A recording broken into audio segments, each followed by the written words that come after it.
वो अघोरी गोरखनाथ के पास पहुंचकर मुस्कुराकर गोरखनाथ से कहता है, मुझे बहुत प्रसन्नता हुई तुम्हें देखकर। गोरखनाथ उस अघोरी को आधी रात में ऐसे मुस्कुराता हुआ अपने सामने खड़ा देखकर गलत समझ बैठता है। उसे लगता है कि ये कोई जरूर भूत या प्रेत है जो मुस्कुराकर मुझे मारने आया है। गोरखनाथ उसे देखकर मुस्कुराता नहीं है, बल्कि एक मंत्र उस पर फूंकने लग जाता है, जिससे कि वो अपनी असली रूप में आ जाए। अघोरी उसे खुद पर मंत्र फूंकता देख हंसने लग जाता है और कहता है, मित्र, मैं कोई भूत वूत नहीं हूँ, बल्कि तुम्हारी ही तरह अघोरी हूँ। मुझ पर तुम्हारे मंत्रों का कोई असर नहीं होने वाला है। ये बोलकर अघोरी हंसने लग जाता है। गोरखनाथ उसे ऐसे हंसता देख पूछता है, तुम यहाँ किस लिए आए हो? तब अघोरी उसे बताता है कि मैं जंगल के पास एक पहाड़ी पर शिव की तपस्या में लीन था। तब पता नहीं कहाँ से दो कच्चे कलवे वहाँ उड़ते उड़ते आ गए और उन दोनों ने मिलकर मुझे इतना तंग किया कि मेरी तपस्या भंग हो गई। इससे मुझे इतना क्रोध आया कि मैंने उन दोनों के साथ कई अन्य भूत प्रेतों को भी उस जंगल में उल्टा पेड़ से बांध दिया। फिर जब मेरा क्रोध शांत हुआ, तब वहाँ से बह रही एक नदी के किनारे चलता चलता मैं यहाँ आ पहुँचा।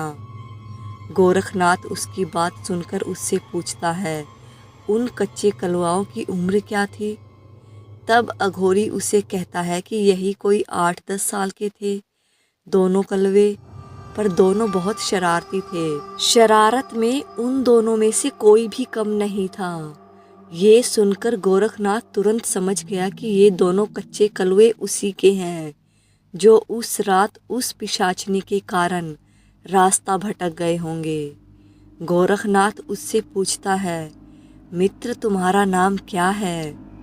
अघोरी कहता है कि मेरा नाम ब्रह्मानंद अघोरी है। पहले सिर्फ ब्रह्मानंद था, अब अघोर पंथ में शामिल होकर ब्रह्मानंद अघोरी बन गया हूँ। तुम्हारा नाम क्या है? मेरा नाम गोरखनाथ है। मैं भी एक बार तुम्हारी ही तरह यहाँ इस काली नदी पर पहुँच गया था। तब मुझे मेरे एक बचपन का दोस्त यहाँ इसी तरह बैठा हुआ मिल गया था।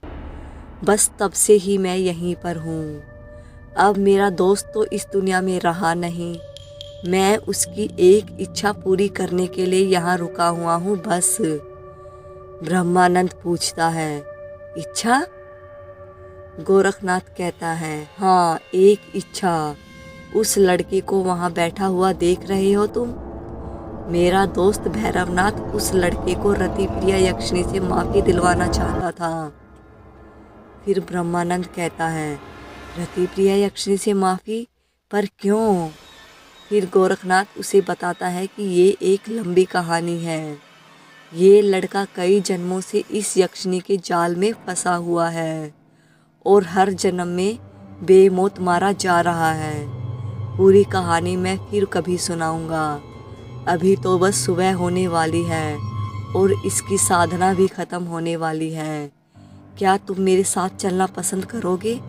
ब्रह्मानंद गोरखनाथ की ये बात सुनकर कहता है, हाँ, क्यों नहीं। वैसे भी यहाँ अभी अकेला ही भटक रहा हूँ। थोड़े दिन तुम्हारे साथ रह लेता हूँ, फिर यहाँ से नासिक चला जाऊँगा कुंभ के मेले में शामिल होने। ठीक है, फिर चलो मेरे साथ। गोरखनाथ सुबह होते ही देवा और ब्रह्मानंद को साथ लेकर घर आ जाता है। घर आने के बाद देवा आराम करने लग जाता है। फिर गोरखनाथ और ब्रह्मानंद बातें करते हुए भोजन बनाने लग जाते हैं। बातों बातों में गोरखनाथ ब्रह्मानंद को दोनों कच्चे कलवे की कहानी भी सुना देता है और उन दोनों कच्चे कलवाओं को जंगल से घर लाने के लिए ब्रह्मानंद को मना लेता है। ब्रह्मानंद 1-2 दिनों में जंगल में जाकर दोनों कच्चे कलवाओं को घर ले आऊँगा कहता है। इधर देवा जैसे ही बिस्तर पर लेटता है, उसे भैरवनाथ हवा में उल्टा दिखाई देने लग जाता है। दरअसल वो भैरवनाथ नहीं, लाल घाट का प्रेत था, जो भैरवनाथ की शक्ल को धारण करके देवा को भी छल से मारने आया था।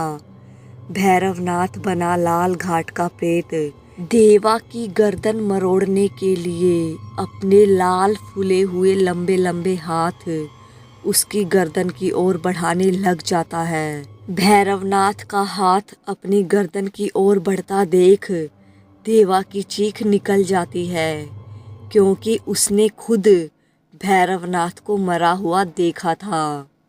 देवा की चीख इस बार गोरखनाथ नहीं सुन पाता है। ब्रह्मानंद के साथ बातों में व्यस्त होने के कारण भैरवनाथ बना लाल घाट का प्रेत कुछ ही मिनटों में देवा की गर्दन पकड़कर देवा को हवा में झुलाने लग जाता है।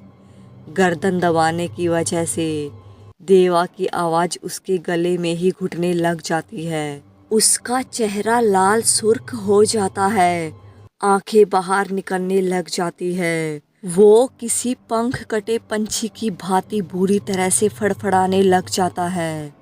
लेकिन इतने में गोरखनाथ उसे खाना खाने के लिए बुलाने आ जाता है। कमरे में आते ही उसे देवा भैरवनाथ के हाथों में हवा में झूलता हुआ और फड़फड़ाता हुआ दिखता है। ये देखते ही गोरखनाथ के होश उड़ जाते हैं। वो तुरंत समझ जाता है कि ये भैरवनाथ नहीं, कोई प्रेत है जो देवा को मारना चाहता है। वो तुरंत देवा को अपने हाथ से खींचकर नीचे ले आता है। देवा झटके से लाल घाट के प्रेत के हाथ से नीचे गिरता है। लाल घाट के प्रेत के हाथ से जैसे ही देवा छूटता है, वो क्रोधित हो जाता है और क्रोध में तमतमाया हुआ लाल घाट का प्रेत गोरखनाथ की गर्दन पकड़ लेता है और उसे भी हवा में उल्टा लटकाने लग जाता है और अजीब सी आवाज में कहता है, मुझसे पंगा लेता है अघोरी? तेरे दोस्त को तो मैं स्वर्ग पहुंचा चुका हूँ, अब तेरी बारी है स्वर्ग में जाने की। फिर इस लड़के को स्वर्ग भेजूंगा मैं, वहीं पर तुम दोनों दोस्त मिलकर इसकी यक्षिणी साधना पूरी करवाना। ये बोलकर लाल घाट का प्रेत गोरखनाथ की भी गर्दन मरोड़ने लग जाता है। लेकिन गोरखनाथ की गर्दन मरोड़ने से पहले ही गोरखनाथ के पीछे पीछे ब्रह्मानंद वहां आ जाता है। लाल घाट का प्रेत जैसे ही ब्रह्मानंद को देखता है, गोरखनाथ को नीचे पटक देता है और वहां से भागने लग जाता है। लेकिन इस बार लाल घाट का प्रेत भाग नहीं पाता है। ब्रह्मानंद भागते हुए लाल घाट के प्रेत को अपनी मुट्ठी में भींचकर उस पर एक मंत्र फूंक देता है। मंत्र फूंकते ही लाल घाट का प्रेत एक जीते जागते पत्थर में तब्दील हो जाता है। ब्रह्मानंद कहता है, अच्छा तो तू यहाँ भी पहुँच गया, गिरगिट की तरह रंग बदलने वाले प्रेत। मुझे वर्षों से तेरी तलाश थी। तू वही तांत्रिक है ना, जो एक समय में उस लाल घाट के किनारे में स्थित मंदिर में रहता था? तू एक पुजारी को मारकर उसकी जगह बैठ गया था। मैं उसी पुजारी का बेटा हूँ ब्रह्मानंद। अब तू देख मैं तेरी क्या दुर्दशा करता हूँ। ये बोलकर ब्रह्मानंद उस जीते जागते पत्थर को उठाकर अपने झोले में रख लेता है। ब्रह्मानंद गोरखनाथ से भी ज़्यादा ताकतवर अघोरी था। उसके हाथों से कोई भी भूत प्रेत पिशाच कभी भी छूटकर भाग नहीं सकते थे। रात के 12 बजते ही गोरखनाथ, ब्रह्मानंद और देवा तीनों काली नदी पर आ जाते हैं। देवा सुरक्षा चक्र बनाकर हमेशा की भांति इष्ट देव को प्रणाम करके एक माला गुरु मंत्र की जाप करने के बाद यक्षिणी साधना शुरू कर देता है। गोरखनाथ और ब्रह्मानंद वहीं एक जलती चिता के दहकते अंगारों के पास जाकर बैठ जाते हैं, जहां भैरवनाथ बैठता था। क्योंकि नदी से निकलती भाप के कारण रात में वहां ठंड बढ़ जाती थी। गोरखनाथ और ब्रह्मानंद दोनों आपस में भूतों और प्रेतों की बातें करने लग जाते हैं। तभी वहाँ ब्रह्म राक्षस आ जाता है भैरवनाथ को किसने मारा ये पता लगाकर। दोस्तों, कहानी अच्छी लग रही हो तो कमेंट में ज़रूर बताइएगा। अगर कहानी अच्छी लगी हो तो चैनल को सब्सक्राइब, वीडियो को लाइक शेयर ज़रूर कर दीजिएगा।